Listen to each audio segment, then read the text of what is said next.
मी आता ज्या ठिकाणी आहे ते अशोकस्तंभ आहे आणि हा अशोकस्तंभ भारताच्या प्रत्येक कागदपत्रावरती हे अशोकचक्र दिसतं आपल्याला.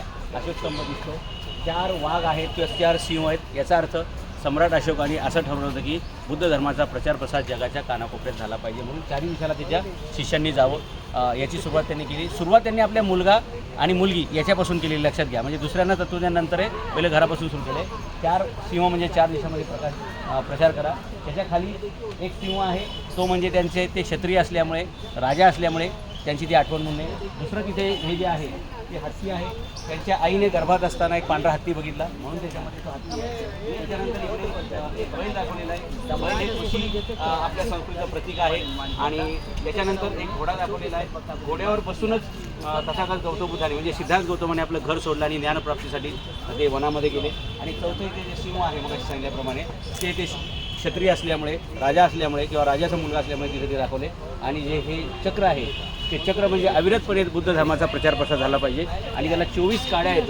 24 काड्या आहेत म्हणजे 24 तास, दिवसाचे 24 तास तो प्रचार प्रसार झाला पाहिजे. अशी ही जी आठवण आहे की डॉक्टर बाबासाहेब आंबेडकरांनी खूप जाणीवपूर्वक भारताच्या राज्यघटनेमध्ये घेतलेली आहे. आणि भारताच्या राज्यघटनेला एक जगातील उत्तम राज्यघटना बनवण्यासाठी सम्राट अशोकाचा जे विचार आहेत ते ज्या कलिंग युद्धानंतर त्यांनी गौतम बुद्धांकडून घेतले, त्या गौतम बुद्धांच्या विचारांचा प्रचार प्रसार करण्यासाठीचं एक खूप मोठं काम डॉक्टर बाबासाहेब आंबेडकरांच्या माध्यमातून झालं.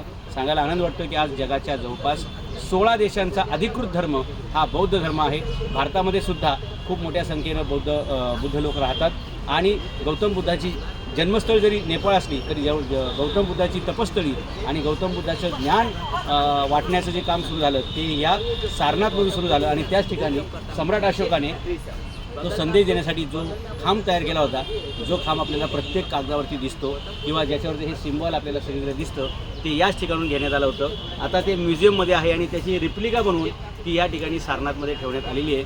मित्रांनो, आपल्या पुढच्या पिढीला हा इतिहास माहीत असला पाहिजे की आपल्या नोटांवरती, आपल्या रुपयांवरती, आपल्या कागदपत्रांवरती, आपल्या भारताच्या नागरिकांच्या प्रत्येक कागदपत्रांवरती जे चिन्ह शिक्का मारला जातो ते 4 सिंह ज्या ठिकाणून घेतले ती ही सारनाथची जागा.